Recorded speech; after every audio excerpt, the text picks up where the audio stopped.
Minister, the Finance Committee's original report on insurance prices focused relentlessly on the issue of transparency as a key issue to addressing the crisis that we face, with many businesses and individuals facing high insurance premiums. Yet 2.5 years on, we hear from individuals, we hear from consumers, we hear from advocate groups that there is now less transparency in the system, not more. For a good example of this is there is no measurement to calculate the cost of insurance for small businesses, yet we hear week in, week out of the dangers and the crisis that many sectors are facing within that area as a result of insurance premiums. So when will this change, Minister? 2 minutes. Thank you, Deputy. Key recommendation of the Cost of Insurance Working Group was to establish National Claims Information Database. The Deputy will be aware that the Central Bank National Claims Information Database Act 2018 was commenced on Monday the 28th of January 19. The required consultation by the Central Bank with regard to the publication of the relevant regulations to outline the scope of the database took place in mid-March. And I understand the Bank is finalising arrangements to publish these regulations. The Central Bank plans to collect data claims from insurance undertaking in the first half of 19 with a view to publishing its first annual report under the legislation in the second half of 19. I am confident, in addition to the key information reports, the 2 reports that the Department has published in 17 and 18, the database will be considerably increased transparency around the influence for the cost of motor insurance. Increasing the availability of data in relation to employer and public liability is also a matter which was discussed at the Cost of Insurance Working Group, and its report on the cost of employer and public liability insurance recommends a number of actions to improve transparency in this area. Recommendation 1 requires a CSO to consider the feasibility of collecting price information on the cost of insurance to businesses, and if it considered such an index feasible, to make appropriate proposals. The CSO submitted the report to the Cost of Insurance Working Group in January of this year. While it found no international precedent exists for such an index, the most price information methodology it examined were not feasible. It indicated that it wanted to further consider a particular price information method that may potentially be capable of being operational.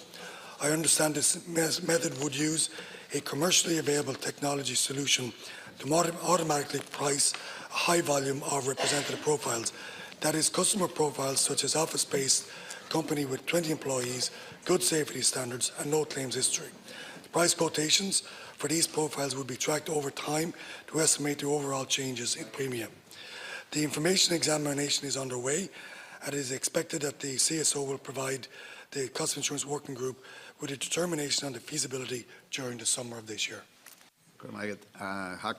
Yeah, look, we're all hearing the anger that's out there among small businesses, whether they're grocers, whether they're the soft play areas, whether they're other small businesses from pubs to retail outlets, at the dramatic increase. And we've heard it first-hand as a committee, the dramatic increase that they're facing.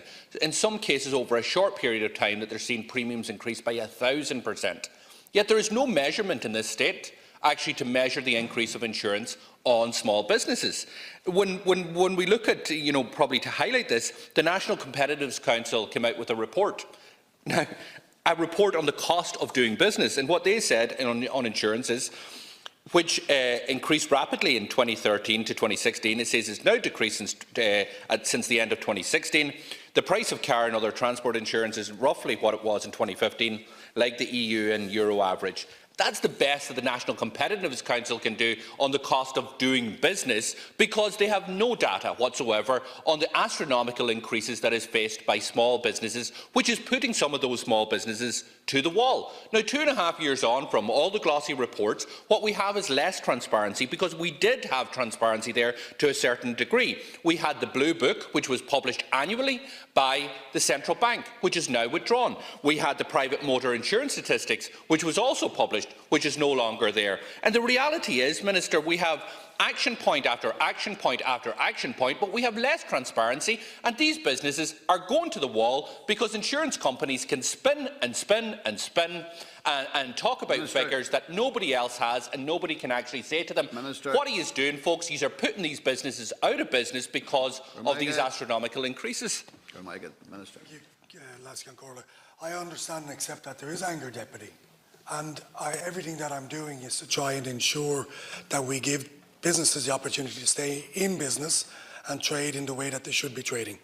But you made a point that there's no measurement in this state. You're correct. There is also no measurement internationally in trying to do what we are trying to do. The CSO came to us last January with a number of options. 4 of those options we considered they weren't feasible, that we couldn't make them operational. They have to come back to us over the summer months with a structure that we believe we can apply and have it operational. We're going to do that. I'm not going to tell the CSO how to do this. These are the best people to be able to do it. In terms, Deputy, of where we find ourselves in a place, I'm not going to pretend that the insurance companies are any white knights. They've been unhelpful in terms of how they hold their information. You are aware of that, and so is Deputy McGrath from your interactions with them in the Finance Committee. We are doing everything we can do to try and ensure that small and medium enterprises, the length and breadth of this country, get a fair pricing structure and a fair regime from insurance companies. Final question, Deputy Doherty. You know, I hear the words from the Minister, and you know, I take him at face value in relation to his view, but the reality is we have less action or less transparency now within the system. The Blue Book should have been published over the last number of years. The PMIS should have been published over the last number of years. We should not allow the insurance industry to do what they have done, which is allow our own agencies to take away the little transparency that was there. This is the same entity that has been investigated and had done raids on by European authorities because of the cartel-like behaviour. It is the same authorities that are refusing to ensure soft play areas the length and breadth of our state, and we are going to see them close down one by one. We had one of those entrepreneurs in our committee, and she broke down. She broke down because obviously she has put her ambitions, her hope into that business, and she's out of business. She's going to be out of business because no insurance company in this state will insure her. Now, and they're able to say it's too costly, and we can't dispute that because there is no data. The reality is the National Claims Information Database is a closed book. It will only give information to the industry and only in relation to claims, not in relation to costs. When you hear the Alliance for Insurance Reform come out and basically say that this confirms our view that official Ireland is in no hurry to resolve this crisis despite the damage insurance costs are doing to small businesses, I must say, Minister, unfortunately, they are right. Because there is a lack of urgency in relation to this and a clear lack of transparency, which is hurting jobs and hurting businesses in a large way. Minister Darcy. Deputy, anybody who says there's no urgency in relation to insurance is wrong. And you are wrong on that. And I have to say it's very rare that in this House and the other House, and in government and opposition, everybody's putting their shoulder to the wheel to try and rectify the insurance sector. And I've complimented every member in this House and the other House for the cooperation that is there in relation to insurance. And I do that on all occasions because it's fair and right. Everyone wants this matter concluded, but we have the biggest issue still coming to be dealt with, and that's the levels of awards. The Judicial Council bill is moved from the committee stage in Dáil Éireann to report stage for the first week in October. I missed the date that I put on the record on the last occasion, which I said it would be before the end of March. It was the 2nd of April in relation to the matter being moved back into the Shannon.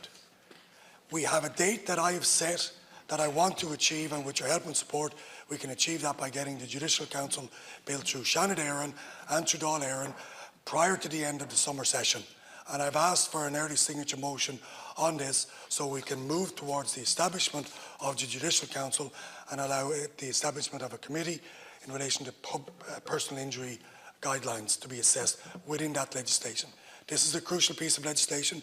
This will impact on the awards. If you have high awards, you will have high premium.